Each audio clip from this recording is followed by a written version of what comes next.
How we doing, folks? Your host Moose here on the Pitt Panthers Football Network as we give you your Around the NCAA recap show from Week 6 here in the NCAA. Of course, your Pitt Panthers came with a 55-12 drubbing of the Old Dominion Monarchs. Very, very strong victory there with plenty of recruits in the house, so hopefully that'll help them on their recruiting trail. Number 19, Louisville, as we do our Around the ACC recap, did fall to Houston 34-31 on a last-second field goal. Houston putting up 17 unanswered points in the fourth quarter to come from behind to win that game and stay undefeated. Boston College 27-3 over Army. Virginia Tech 27-7 over number 22 North Carolina, putting a drubbing on them in Chapel Hill, which is very, very impressive. Miami proves a 6-0 with a win over Georgia Tech. They stay unbeaten. Wake Forest just comes away with a win over NC State. Virginia finally gets a win beating Ball State.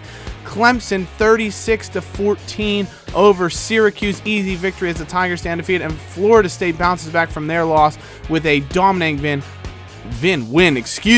over Maryland, of course. And then we can see UCLA, number 12, falls to Utah, who improves to 4-1 in an unbelievable overtime period. Fourth overtime is where Utah finally came away with the win. Touchdowns, then field goals again, and finally UCLA is not able to score a 2-point conversion that allows Utah to come away with the victory. So one of the games of the season this year, no doubt about it. Oklahoma stays number 2 in the country as they go for a 45-27 win over ranked TCU. Texas beats Iowa State in a solid battle.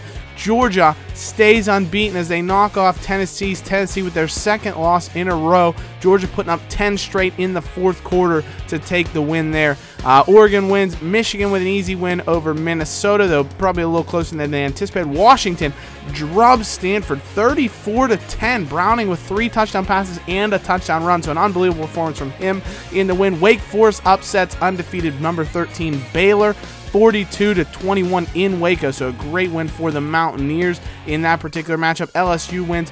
Notre Dame barely escapes Arizona State to improve to 4-2, and Florida with a drubbing of Arkansas. So following those, your players of the week in the NCAA in that tight win over Tennessee, Davin Bellamy, 5 tackles for a loss, was in on basically 15 tackles, 2 sacks, forced a fumble, unbelievable performance, and then Zach Greenlee in a dominating win over Louisiana Tech puts up a 500-yard performance in that win. In the ACC, DeMarcus Walker, 5 tackles for loss, 2 sacks, forced a fumble. Deshaun Watson puts up a 200-plus yard, 4-touchdown performance in the win over Syracuse. So he's putting up his Heisman candidacy, no doubt about that. And we take a look at that particular topic. Deshaun Watson, there he is, showing up 4th on our Heisman watch list. Joe Mixon of Oklahoma, after a 130-yard performance, does go up to the first spot. Ohio State didn't play, so Weber drops.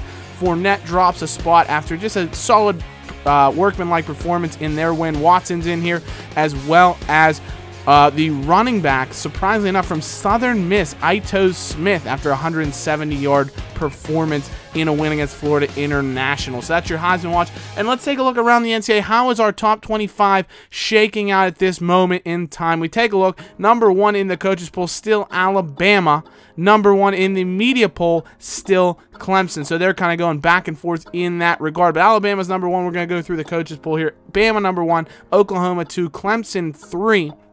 Washington jumps up to number 4 after their dominating victory over Stanford, so 3 spots up. Michigan falls after a close victory. Ohio State falls after not playing. Georgia's up to 7th. They are undefeated after a win against number 10 Tennessee. Houston stays at 8. LSU drops to 9th despite winning, but it wasn't as convincing as some of the other teams here in the top 10. Miami's into the top 10 at 6-0 now. Texas 4-0. They're up to 11th, a 5-spot jump. Florida State's up to 12th. Tennessee drops back to 13th with their loss. Wisconsin, despite not playing, jumps 7 spots at number 14. I'm sure partially due to that undefeated record. Notre Dame with a win jumps up a couple of spots. Oregon to 16. Stanford falls to 17 with their loss. UCLA to 18 with their loss. So a couple of Pac-12 teams dropping 6 spots apiece. Texas A&M to 19th. Your Pitt Panthers are up to 20th in the rankings after their very convincing victory over Old Dominion. Baylor's back to 21st with their loss. Louisville back to 22nd. So the Panthers now the 3rd highest ranked ACC team. Utah and Ole Miss into the rankings. Utah for the first time. Ole Miss has returned, and you can see the teams that are very, very close. Pitt rival Penn State is now finally receiving votes. North Carolina and TCU drop out of the rankings. And speaking of North Carolina and the other ACC teams, let's take a look around the ACC. We can see Pitt still 0-1 in conference. They are They went 4-1 or 4-0, excuse me, in their non-conference schedule. So if they can make a run the rest of the way, who knows what could happen. They've looked very dominating in all of their games and only lost a tight battle to Florida State. So they've been very, very solid. Clemson, the Atlantic looks theirs to lose. If they can beat Florida State, I think they are smooth sailing for an Atlantic Division crown and possibly a national title. Who knows? But top 25 big games coming up this week. Your Pitt Panthers will not play, but Oklahoma, number 2, and number 11, Texas in Bedlam. Kirk Herbstreit has Oklahoma staying undefeated in this big battle. It's our game of the week. Number 3, Clemson has a big battle that Herbstreit predicts them to win over BC, who, of course, beat Florida State earlier in the season. Number 5, Michigan taking on 3-1 Penn State, whose only loss is to your Pitt Panthers. Herbstreit does have the Wolverines walking into Happy Valley and staying unbeaten. Ole Miss, number 25, taking on number 19, Texas A&M. Herbstreit has Trevor Knight's boys with that dynamic passing offense picking up the win.